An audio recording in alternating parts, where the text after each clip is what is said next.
So I What's wrong with you? after sending a message to the group chat for my masters, someone reached out and we met up yesterday and we had a very interesting conversation. It's great. Um, so yeah, 1 year anniversary. 1 year anniversary. A little bit late. A little, Couple months late. couple months. I think so. I think it was supposed to be end of March. Really? I think so. When we published our first episode. I Oh think no! we had Oh, some it was in May. our, End of May then. yeah, we had some in the bank, Yeah. but now it's like July 4th. Ooh, American Independence Day. 4th of July. It is. Yeah. Nice. Okay, actual fun story. In 2014, I spent the summer in the US, and that was my first 4th of July that I can remember. And I remember because it was that year was also the World Cup. 2014. Yes, Yeah. it was in Brazil. Yeah. Similar time zone to the US. Yeah. And so we watched all the games, and in the same group for the beginning stages was Ghana and the US. So the North Korean and Ghana was USA, and also Ghanaian in America. But a lot of my like distant relatives, also kids my age, obviously were more American than me because they had the nationality aspect of it. And I remember at the beginning of the match, I was the only one singing the Ghanaian national anthem because they were on America's side. I don't remember the outcome of the game, but I remember after that we had hot dogs. It was the first time having a hot dog that I can remember. Okay. And I hate mustard. Now I like mustard, so that's why I think mustard is an acquired taste. Because as a kid, I used to hate mustard. I'd have my hot dogs with ketchup. I remember we had a hot dog. We played in the backyard. Then the fireworks. It's very American. It's the most American I've ever felt. But yeah, that was so random. 4th of July, but we're actually talking about the anniversary. Yeah, 1 year reflection. A little bit late just because I've been sick. I think you were also sick at some point, and then we had our thesis wrap up and all that. Yes, But we graduated. now here we are. We've come a long way. A very long way. Namely the mics. Mainly that I was listening to the first episode and I was like, wow, this is bad. Like whoever listened to that, I'm sorry. Hopefully you listen to this one. This is I think we've stepped up our audio quality. But the first few was meant for like proof of concept, right? Yeah, let's put it that way. Also, I remember at the end of it, I just heard the outro blasting a lot as well. I haven't put the outro on like in a long time. I forgot. I think we just silently let that go because we want it to be as simple and seamless as possible. Yeah. Right? This shouldn't be a burden. And this is no diss to like 8th grade you and you composed this. But I was listening to it, I was thinking something else, and all I just heard is boom, boom, boom, boom. I was like, holy fuck. But you complimented it. It is good. Like for 8th grade composing. It needed something. It couldn't have just ended. But I remember that's what I was thinking. That's so funny. Have you ever heard of the Hamilton soundtrack? No. The introduction of like the very first song, it's called Alexander Hamilton, I think, is like dun dun dun dun dun dun, dun. And then like it continues, and I used to have that as an alarm, which is so bad. Don't ever do that. Don't ever set a song that you like as your alarm. You'll hate it. And that was how I got up in the morning. Also, setting songs as an alarm is so, or like a ringtone. That's so like foreign. Oh, ancient is the word I'm looking for.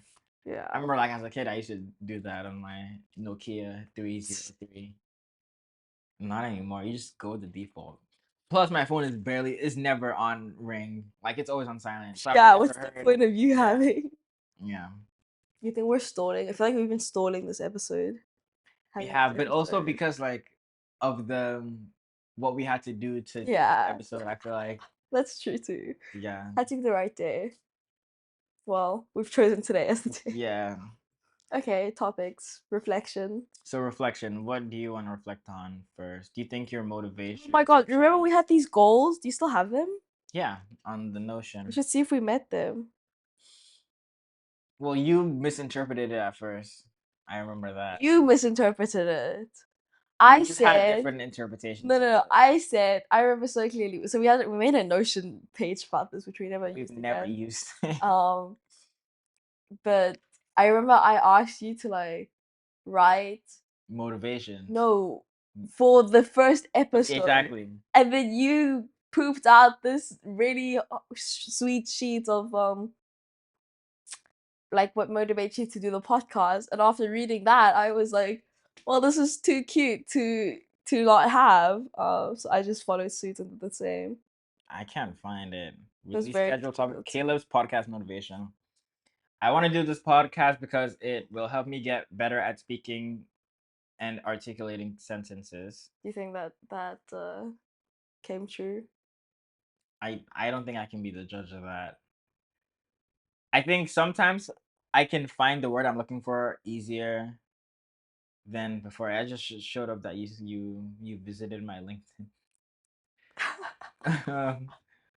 It will serve as a verbal documentation of personal growth. I think that's the most true one. Just me listening to, I listened to our first one and then our ninth one, Born to Be Bad, recently, and I can definitely say there is some growth in a direction. I don't know if it's up, but I can definitely confidently disagree with the things that I've said before. You know what was crazy? Because when I was listening and disagreeing in real time, I was like, so this is how people get in controversies because they say something in 2013 that they don't agree with obviously anymore now, but like someone's gonna bring it up. Obviously, I didn't say anything controversial, I don't think, but like I can definitely see myself disagreeing with a lot of things that I said. But yeah, third. Oh, do you want to do one and one? You go. No, keep going. Third, it is a reason to stay in touch with a close friend. I think that's also true. Like a lot of times, like we use it as a reason to like hang out, and then we like give each other like dumps feedback, on yeah. what has happened in between the last time we saw each other and now. Almost exclusively, I'd say in the past year. That's what happened, which is pretty cool. Worked out great for me at least. Yeah, same. Helps me think more deeply about topics I find important. I think that's true. I think conversing with someone about like the things that we talk about, at least like you do think about them on your own sometimes maybe, but you wouldn't think as far as you would if you're conversing about someone to someone about it, because then they can like push you further or you can push them further and like exchange ideas on that. So that's also really good. Serves as a way to show discipline. I don't think that's true. We're not like weekly consistent like that. Also, it says here gym doesn't really work anymore, and it definitely doesn't to this day. I don't think it's like a. It's become less of a discipline factor for me now. Definitely, I don't know why that happened, but I'm planning on fixing it. I have a book that I'm gonna read by this Japanese guy, who tried to overthrow the Japanese government at one point. I don't know. He was a military general, maybe. But that didn't work, and he wrote this book. But then it was about like going to the gym and stuff. Saw a YouTube video about it, and I thought it was interesting, so I'm gonna read that and see if that helps me think of it in a different light than I currently do. Directly contributes to personal growth and development. Gym doesn't serve that purpose anymore. That is also true, but directly contributes. I don't think so. I don't think it directly contributes. I think there is some indirect contribution in that sense of like just naturally having to reflect on these things and then sitting with myself about it after we record. I've always wanted to do one. I don't know if that's true. But yeah, those are my however X amount of reasons. Every time you say like something about like deeply reflecting, it immediately reminds me of the dumb ones that we do, the dumb episodes, especially about like I mean some movies, but also the rod ones we've had. Yeah. But no, that's what this is about. So because I didn't realize this was what you were writing, mine ended up being just very similar or like variations. Um, because yeah, I didn't go into this blind. So do I have anything that's pretty much not what you said? No, but you can say the same thing, but then like you can reflect on how you think that has gone for Fair you. enough. So yeah, a good chance to reflect on myself and to take it as a progress check of what I'm working on. Shared accountability in a sense that Triggering term now. that benefits me. Um, yeah, I guess so. I feel like we're always doing something, right, in terms of self betterment. Mm-hmm. It's like you reading the book for your gym. What am I currently doing? I'm currently trying to not be sick, but yeah, the gym has taken a back seat. Um, Likewise. but definitely like there's just a bunch of things on the radar. Like read a book, follow a routine, something like that. I don't know. A fun project with a close friend where we get to chat and hang and catch up. Wow, this is literally just copy and paste. This is very much plagiarism. A fun way to pass time while also making something lasting on the internet. Yep. I guess that ties in with the I've always wanted to do a podcast, which I do everyone. want to say something about it being like on the internet. Yeah. I never like I guess I never like really like processed what that means Mm-hmm. until I met with this person from my masters, where like beforehand they had looked me up and found the podcast, and in my head I was like, that is kind of crazy because they already have a perception of who I am and what I believe and stuff like that, how I think Yeah. before I even met the person. It And was just yeah. interesting to like have that like actually come up when I never really thought about it. But yeah, go ahead. And I feel like a voice gives so much more of a lasting impression than a picture Mm-hmm. ever would, right? That really builds sort of the character Yeah. of what you imagine the person to be. Excuse me, sorry. Um, I had it once before. Well, no, my friends would come up to me and be like, "Oh, I listened to your podcast or something," and then that would sort of reality check me. But nothing like that. And none of my friends came up and said I don't. You No, don't they have. advertise to your friends. I No, pushed it onto people they have, and they were like, "Oh, I listened to one of the episodes, and all I could hear was and from like the both of all us. right. I don't know who they were referring to. Probably me if they were like, or both of us. The thing about speaking better, well, okay, it's only during the podcast, but I just get really conscious of how much I say and like.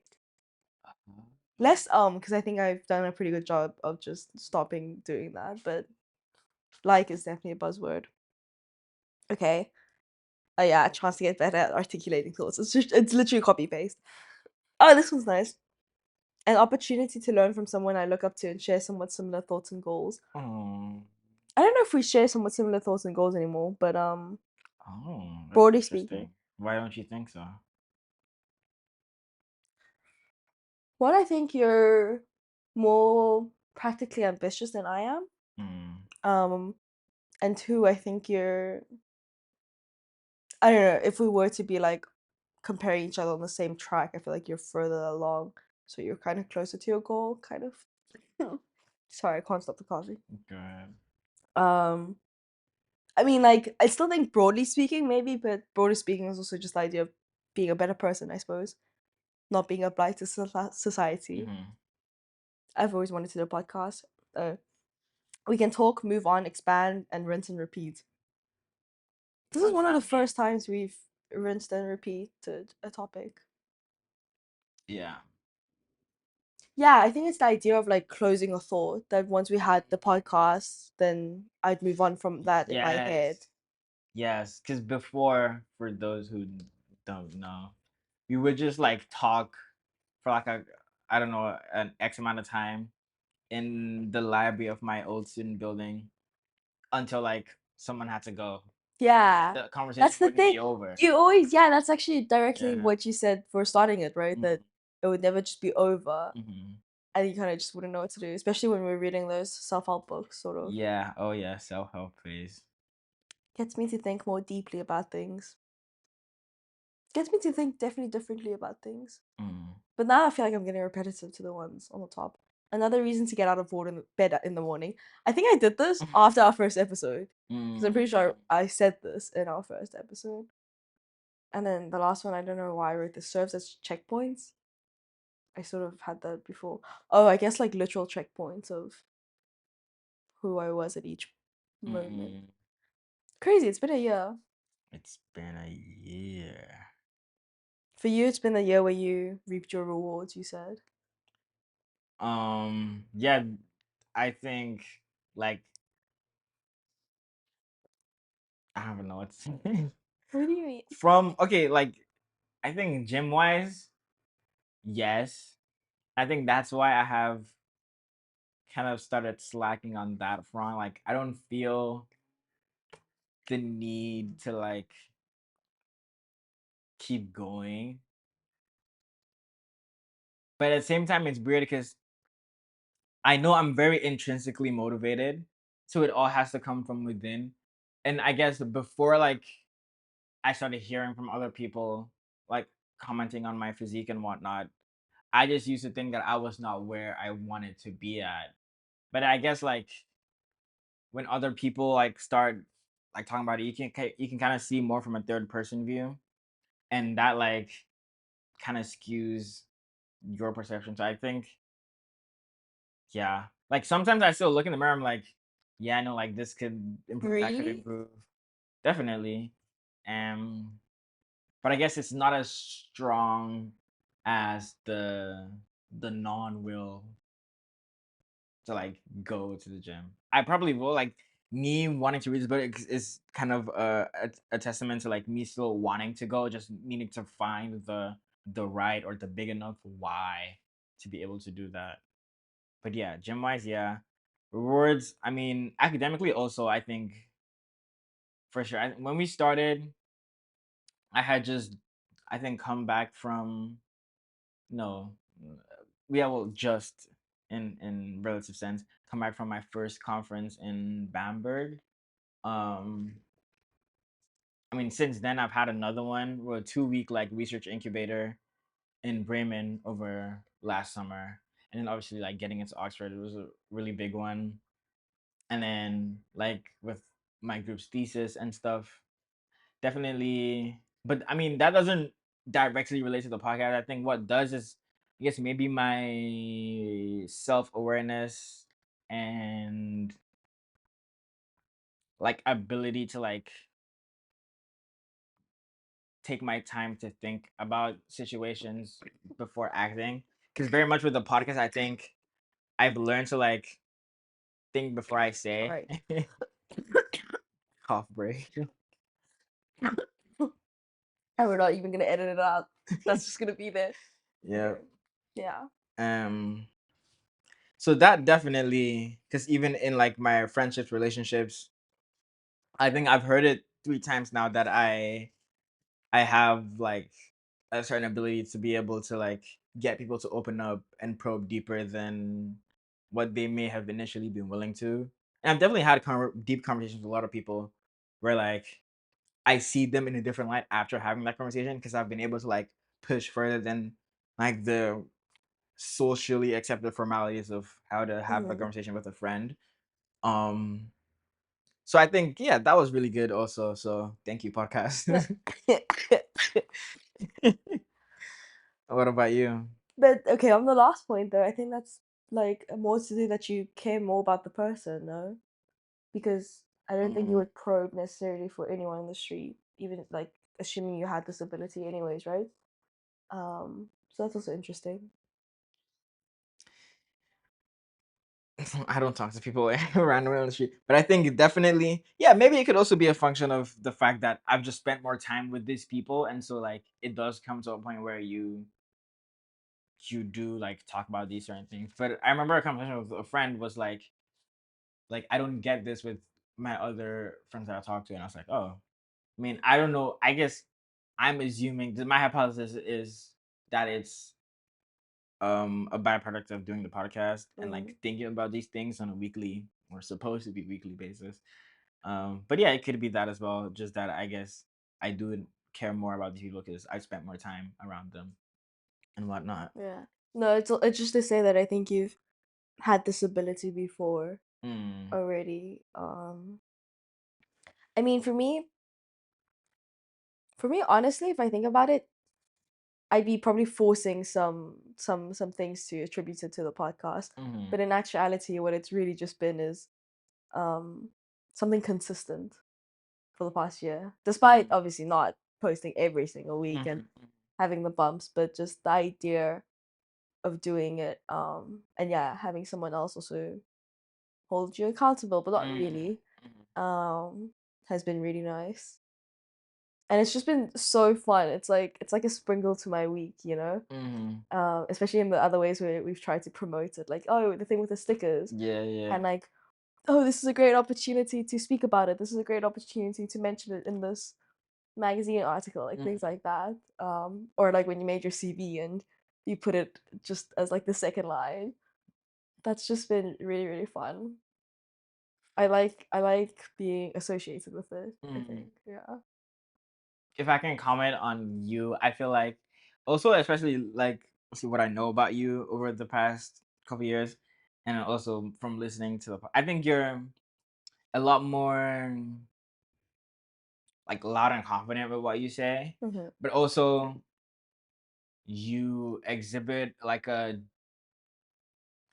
like you the words or sense you say come from a more like a deeper place than I think they used to. I think before like you used to say the first thing on your mind, and obviously that's not always the most Nuance. exactly. I think from the outside looking in, you have like more of an ability to like say something that not to, this sounds kind of weird if I'm saying compared to before, but you definitely do say more deep stuff for lack of a It's like better. better thought out with more depth. Yeah. And I mean Cool. from the beginning, I've commented on how like I think you think differently from me. Like just from naturally working together, like my ideas are always very different from your ideas. I think you very much become a lot more polished, that's the word I'm looking for, on that front. So It's pretty cool. yeah. I've just started noticing this recently, like very recently from the last episode and now, but I think you've become a lot better at, or just somebody good at complimenting other people. Oh yeah, I've This been has been a this has I've been been a working on that. yeah. But Personal growth and stuff. the bigger thing is that I think been like you've really developed your self-awareness of other people, like just okay, I suppose that's awareness then. Yeah. Of other people, it's Mhm. like, and that's been your progression from your own self-awareness Mm. to that, which is pretty cool.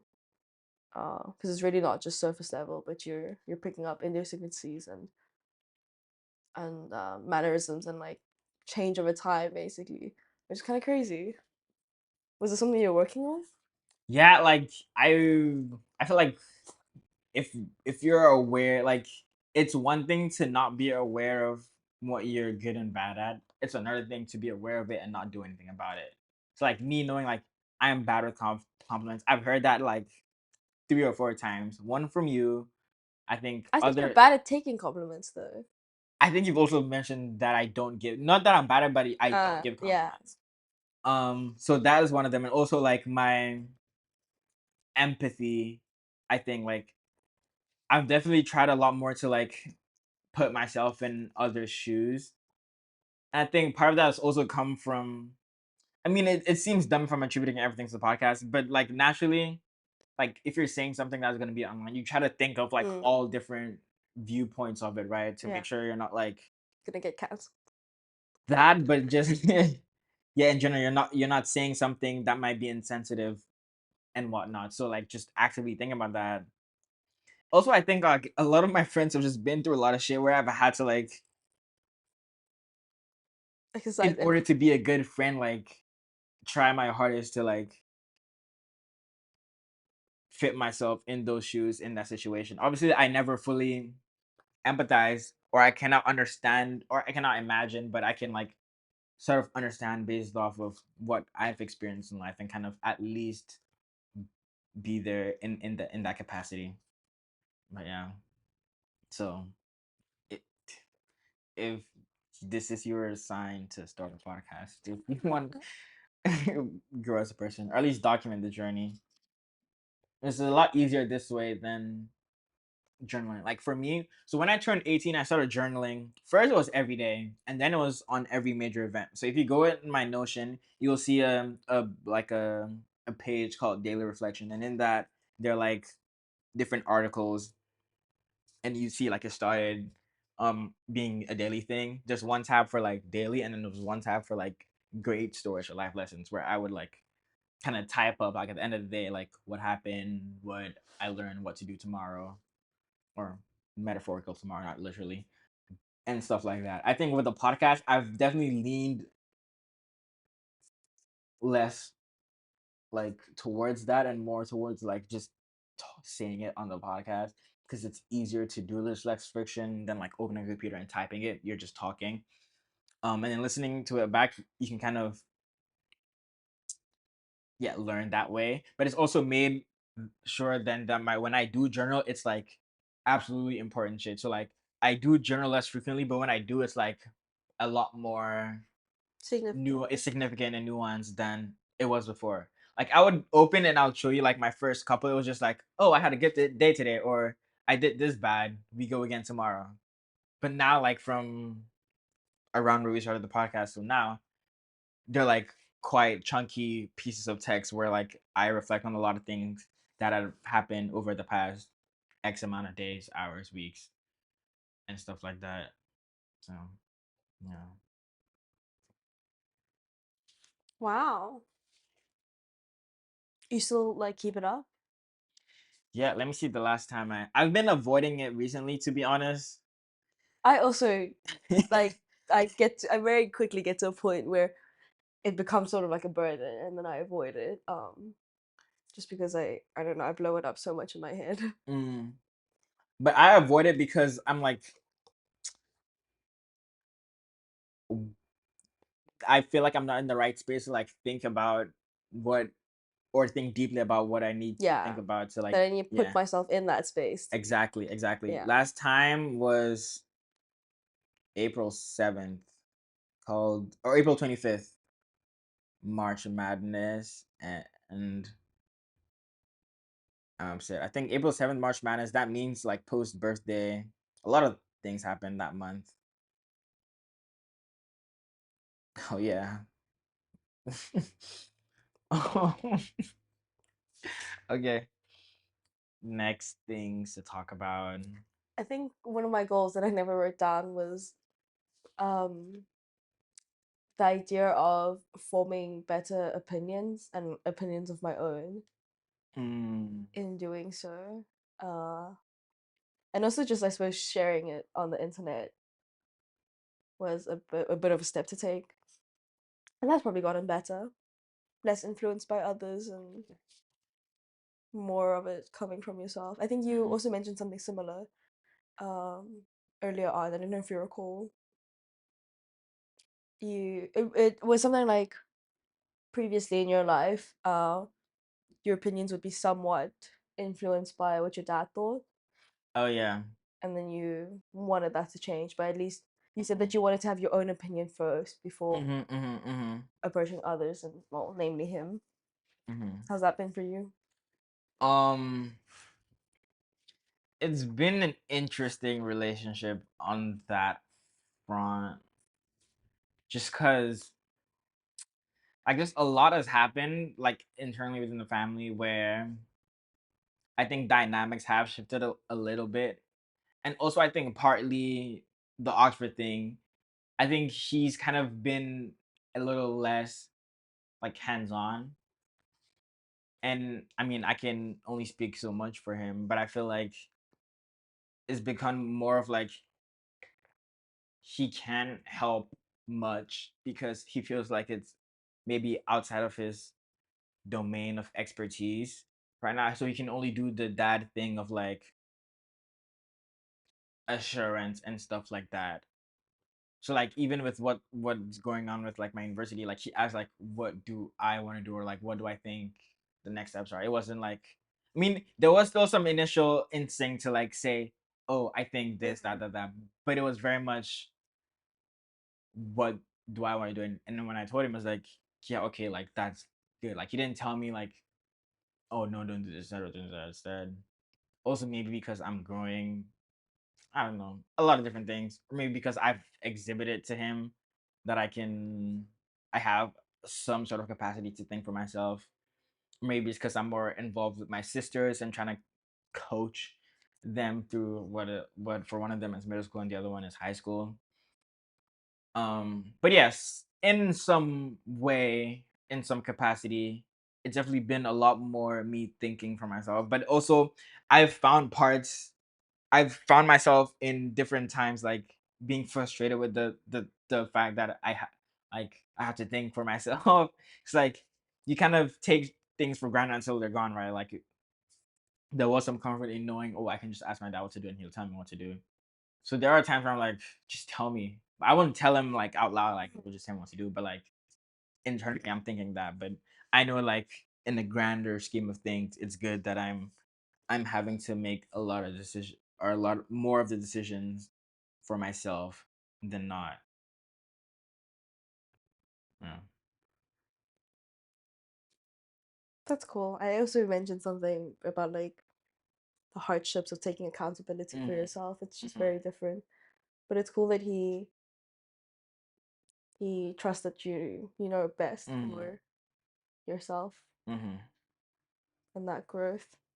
Let's post bachelor's growth. Actually, can we pause it quick? I need to go to the bathroom. Yeah, I will. I didn't. It's not post bachelor. It's reflection, growth. Oh, post Post bachelor. bachelors. That makes sense. I don't know. After graduating, what are your feelings, thoughts, opinions? Scary, happy, excited, nervous?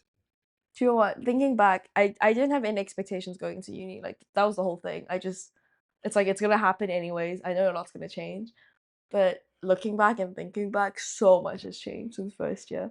Like an insane amount. This is literally like an exponential growth that Mhm. happens during this phase of your life. And it's pretty cool to have done it in the environments that it's been and the people around. Do you agree Have that been uni is the best? Well, best the years of saying your is life. for but best 2 years of real life. No. No, I hate it when people look at that. Like Mm-hmm. I hate I hate the idea of attributing the best of your life to them. Mm-hmm. Then what mindset does that set you up for everything further? But also I just don't believe it. You should really like not glorify. Don't glorify anything in your life that's happened in the past, right? Yeah, the best should always be ahead of you. Yeah. Do you think you maximize your utility? Objectively, no, but subjectively for like myself, I think I maximized it to what I could handle. Elaborate. My biggest regret has been actually like not taking more courses. One, it's like one I could have done more, but two, it's like oh, I pay the tuition anyways, da da da, etc. etc. But then thinking back now, I haven't like I think it would have been so different at any point if I were to take other courses and to engage with those other people. I think my capacity at those moments have only been what it was. Mm-hmm. So I think, things happen as they should have, and I'm happy with how it turned out. But again, it's like the difficulty of not comparing yourself to others, right? That's one example. What about you? I think maximize is a strong word. Maximize and optimize, I swear. Yeah. I don't think so. This might be a function of just me being naturally hard on myself, but I definitely think I could have pushed harder, at least in the professional setting. Like my whole shtick was like trying as many things as possible. That meant socially as well as academically as well as professionally. Um, and so like, yes, I took different honors classes that had vastly different expertises and absolutely nothing to do with my major. Like I took a class on argumentation, I took a class on complexity, and that was like more psychology based. I took a class on exclusion historically, like a whole bunch of stuff. And obviously with my elective space I took more math heavy stuff. But I feel like professionally I kind of stuck to research. Like I didn't, I guess, push as hard for like other experiences in the professional setting other than being involved in research within the university. I very much found my comfort area and like stuck with it. Because I remember like in my second year when we were allowed to like search for internships, I think I got like I applied maybe to 10. I got to the final stage in one. And then when that didn't work, I kind of like backed away, you know, like didn't play with the fire anymore, and kind of kept my distance ever since. So maybe I could have pushed harder on that front. Socially, I also think I was a lot more experimental in my first. I think naturally you will be a lot more experimental in your first year. Like I found myself in a lot of random predicaments, at ungodly hours. But second year was very much a like return to normalcy. Third year I tried maybe like once or twice, but definitely not as much as I did in first year. And so I kind of found my mold and like stuck to that. So yeah, maybe I could have been more experimental or more expressive in those settings. But in a lot of ways, I do think yeah, a lot has changed and there's been a lot of growth that has happened. I agree with the exponential thing, like way more in 3 years than in my 4 years of high school. Do you regret any of the times where you got comfortable and you sort of just stuck with that comfort? And that's sort of the Mm, position you've been in at least recent times, right? I think regret is a strong word. I don't know. I don't think so.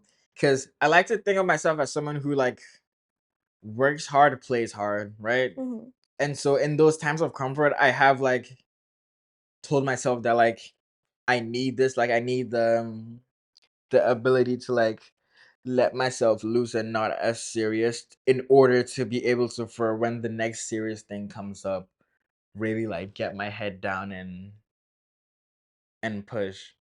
But I guess that thing of getting my head down and push never like really came like as close. So I definitely do think, and to some extent, I played harder than I worked.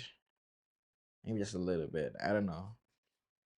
For me, I think that's what maybe the bachelor's was meant to be. Like, I think when the masters rolls around, just in a few months, that's Mhm. when I'll really, what do they call it now? Lock in, right? Yeah. Yeah.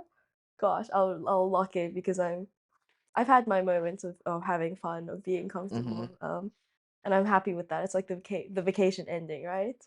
Mhm. Um, and now it's like, why not see what happens if you push yourself? At least that's the way I see it. I think about how I literally passed each day, and I don't think I regret too much of it. Regret is definitely a very very strong word, Yeah. but in thinking of how I used the time, I'm fine with it. I'm happy with how things have passed. What's your strongest or proudest moment, or maybe what do you think most beneficial aspect of going through your bachelor's? Those are three different questions. Sorry. I think just the things I've learned about like people and friends and like relationships. Definitely just relations as a whole is something like money and time could not buy me. Mm-hmm. Um and The Bachelors was very much just like a B story in all of this, and that was the thing that took up all of Right. my time. Yeah. Which I don't mind. I think I needed to do that. I think so interesting because we spend all this money and time and effort, but then like it really is like a B plot to the Yeah. main story where like the main thing is you just finding yourself You're figuring stuff out in this environment. while being an adult and being conscious of, like, I don't know, money, work, um, obligations, things like Mhm. that. When my mom came, when we got so first we went to France, then when we came to Amsterdam, and then I was like, okay, we're gonna take the metro. And she's like, oh, how do you know where we stop? Like, how do you know which one to take? It's like, I just know. And then she never told me this, but then she'd get on the phone with her friends and like be telling her the whole story of like how, oh, like he knows everything here, like it's so crazy. And like when he came here, he was 17 and he didn't like, how do you even like figure that out? Like I wouldn't be able to do it. And like it's just really like she said like literally like, oh, it was so sad to me how like we had to send him off to come do this and figure it out for himself. But like I guess to me it's not like that big of a deal. But I guess yeah, from outside looking in, it's kind of like how we just accepted the challenge of growing Yeah. up all at once, especially for at least for us being like international and not used to like this Anything, yeah. exactly, and we just kind of Anything. Yeah. just did it because we had to. I also get that a lot with my mom thinking, looking at it, and it's like, oh, the pressure's forced you to adapt, evolve, to grow up so quick. It's like, no, I mean, you stumble, you fall, but you just learn. It's just what it's meant to be. I've never taken on anything more than I could handle. Because nothing is that bad. But at some point, that's the thing. At some point, you have to deal with it. You have to learn. Like, if not now, you're gonna be thrown into a workspace, and all of these challenges in some form or variation are gonna come back up, right? Mm-hmm. And you'll have to deal with it then. And God, better now than then. Which I also see some people around me having to deal with that now because they just didn't grow. They didn't have moments that challenged them at the right times. Mm-hmm. Which yeah, I don't know. I really can't speak. I feel so weird in this position because I can't speak for other people, but Yeah, I know what happened to me. I think has worked well for me and you. I think I can generalize to that. yeah. At least for both of us in this Yeah. very small bubble, and So I you, think to some yeah, extent a lot of other people. I think so too. Some way or another, you hear about what they say, and it's like, wow, we really ended up in the same space, which is fantastic.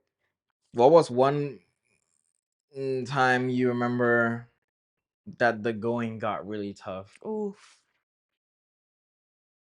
that breakup was. Mm-hmm. I definitely remember it less now, but you remember like the feelings, right? More Mm-hmm. that Mm-hmm. moment. That was a hitch in the road.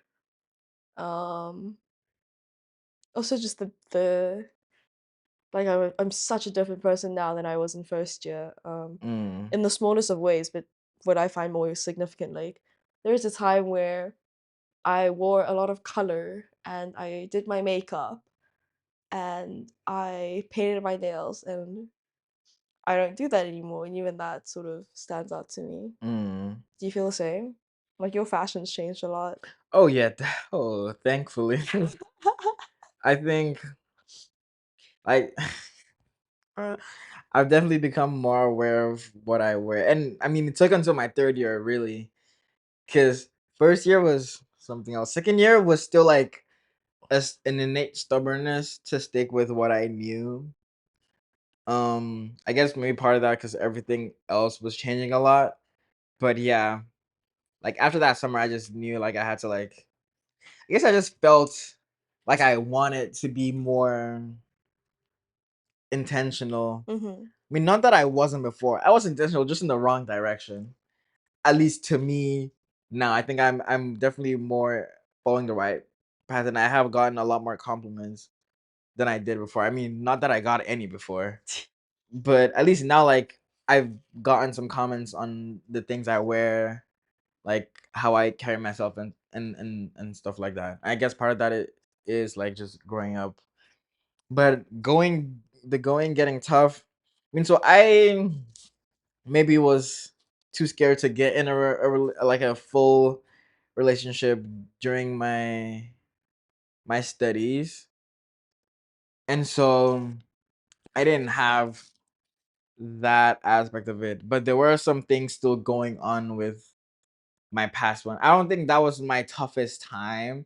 Like, sure, yeah, I remember exactly. I remember the feeling. Like, I was mad about whatever was going on, but like, not like really.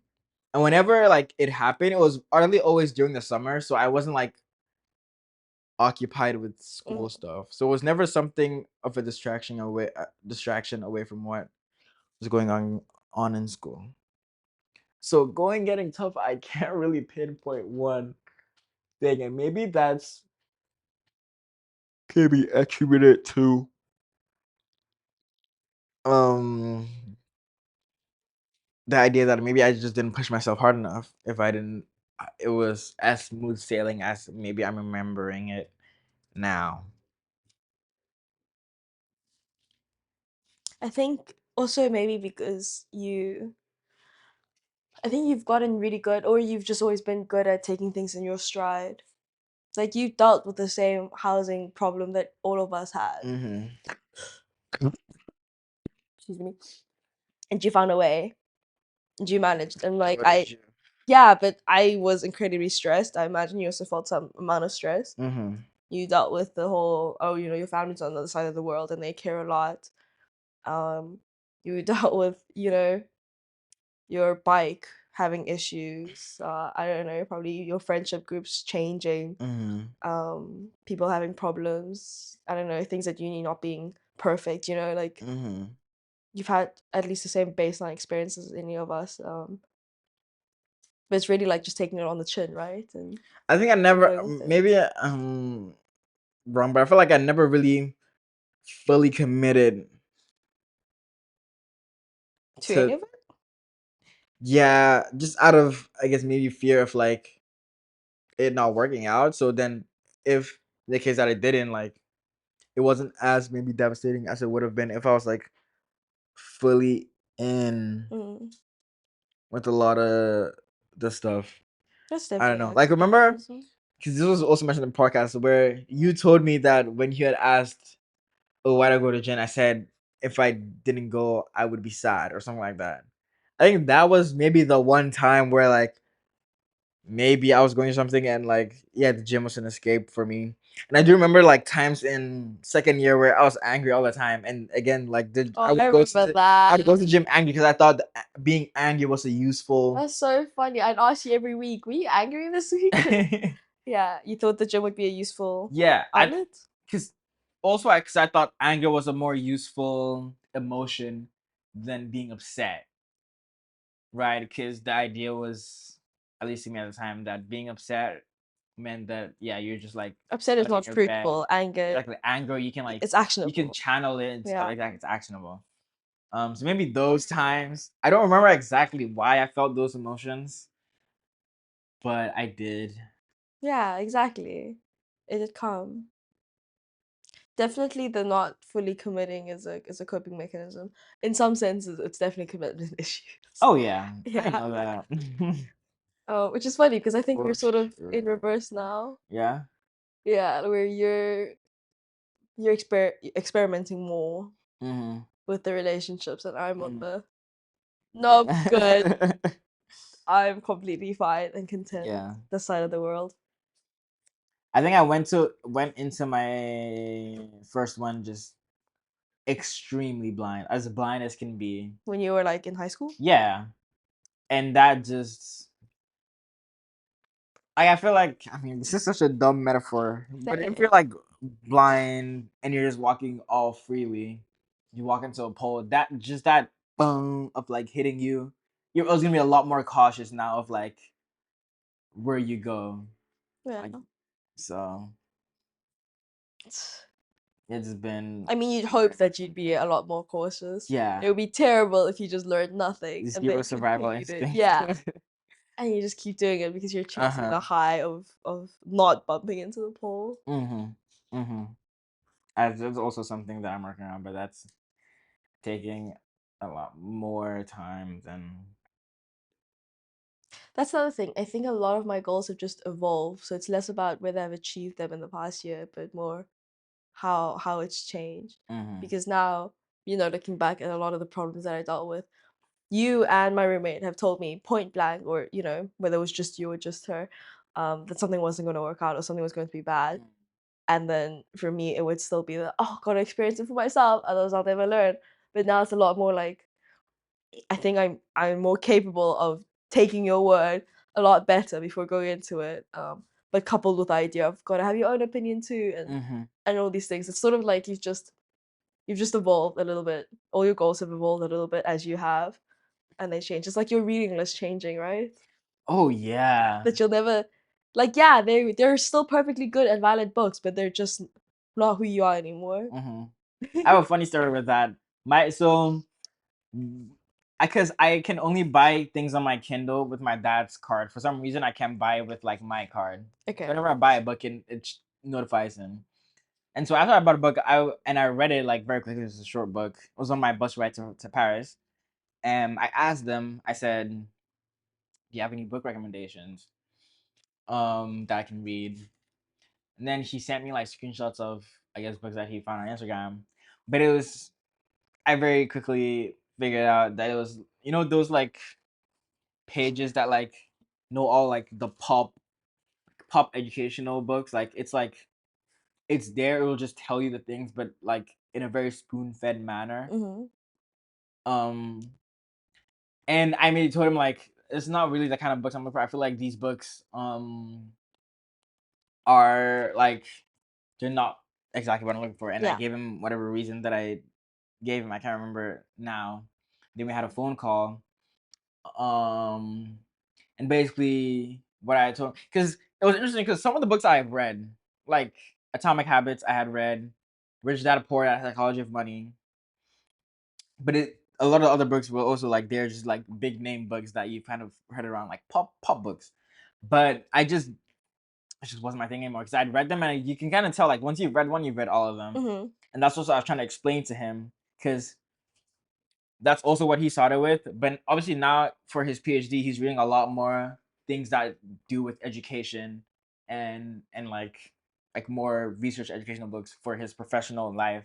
And so he can really help me in that aspect. But I could tell in that moment, like, yeah, no, these like it's just a lot that has changed from what I was when I started reading these books to now. And we had this whole like discussion about the importance or like the helpfulness of these books if they're just spoon feeding the information rather than like telling it through a medium, which is normally like a character or like a story and things like that, where you can kind of like extract the meaning out of it rather than you just being told. Because then if you're just told something, your immediate reaction is to like, I'm not gonna believe it, like unless I see it. Seeing is believing, so you want to experience it yourself. But once you read it through the lens of another, or like you can extract from the experiences of this person what what you want or your interpretation of it, it's a lot more like it will stick with you a lot more than Yeah. these other books. That's why I liked Flowers for Algernon so much, and that's why the books that I read now, Stoner by John Williams, really good book. um I like these books a lot more now than what I used to read before. I think you reminding me that a year ago I had a phase where I thought I knew everything, which I also knew back then how silly that was, but I would get so frustrated with all these self-help books because they're all saying the same thing. I know it's Mhm. true. I just need to do it. And now I don't know, at some point I've learned to coexist with this and just pick and choose what I need and still, assume there are things I don't know, which yeah, everyone should. Um, but still keep reading, keep learning, Mhm. all of that. Yeah. Do you recommend Stoner? Yeah, it's a book. It's a book about a very unremarkable man, and there's something just so human about that. Like he starts his the book starts with him like working on his father's farm, and then his day. So this is like in what 1910, like pre World War One. Is when it starts. He goes. His dad tells him about university, right? So he goes for agriculture so he can come back and help on the farm with like all this university knowledge. Take your time. Sorry. Okay, go. Um, but then he goes and he falls in love with English literature. So he switches to that, and he ends up a professor at the university, um, doing literature. And there are ups and downs where like he's really in love. He has a sense of purpose for his job, and that's when all the students are like more engaged with him in his classes and whatnot. Versus times where like it's not going very well. So and there are a lot of times where it's not going very well. He meets this woman, he gets married, they don't really like it doesn't work out very well, and she makes his life a living hell basically. There's a lot of stuff that goes on, but it's just a very human life being told in its entirety until his death. And there's nothing remarkable about it. It's just the humanness of it all. Like there's no playing it up for like the drama aspect of it. There's no like exaggeration in this life of a remarkable, like a really sad tragedy. It's just a normal life, right? And I think just reading that, you kind of feel so related to the character, where like more likely than not, this is how your life is gonna go. Just statistically speaking, you're more likely to be like an average person than someone who has this great impact, or someone who has this really tragic suffering of life. And so just that, for that alone, I think it's a great book. Cause yeah. And I read it, and there were times where I wasn't as hooked as was on other times, but because it's just part of reading books, and this book in particular, there are lulls and highs and things like that. Great book. I had more to say. I can't remember right now. Who knows? Maybe I'll read it and maybe we'll have a whole thing. Well, I definitely will read it, but maybe that will Yeah. be a whole thing after. Yeah. What do you think is gonna happen after this? In terms of? Bachelors. Huh? What do you think is gonna happen? After the Bachelors? Yeah, like from now on, how do you envision your life? It's very. Well, I don't think I can answer that. we're both doing a master's. Uh-huh. I still see adulthood as sort of just being a chunk. From whatever age I'll be after the masters till 60, retirement Yeah. maybe. Uh-huh. Which is also fine, but I mean, even now I've learned a lot on how to just like enjoy life, right? Like enjoy your everyday. Which is great because I definitely had a fear of what do they say? Learned helplessness, I think. Mm-hmm. The idea that things won't be better, you know, you knew your best days, and now you're just gonna go through the rest of life. But who knows? Another exciting chapter's masters. What if we end up doing a PhD? I don't think so. That would be crazy. I don't think I have the discipline. So none of that involves like, or at least your vision right now involves like a partner with you. A lot. I planned a lot as a kid. Now I realize things that go according to plan. Mm. Oh yeah. What, you too? Yeah, I feel like I've always known things don't go according to, like, it's like just a gut feeling, like there's no way. Judging what's realistic, Yeah, what's not, exactly. but also learning to have your expectations broken. I just have learned to not have expectations, and that's a flaw in its own right, but that's what I go with right now. So a coping mechanism. Yeah. Yeah. You have an answer to that question? What question? What happens now? Oh, I don't have I don't know why I asked you that. Even I don't have an answer. All I know is nobody knows. All I know is we've reached a year for this podcast, We have. and it's pretty cool. And maybe we'll reach 2 years, and 3 and 4 and 5 and 100. Yeah. Pretty good.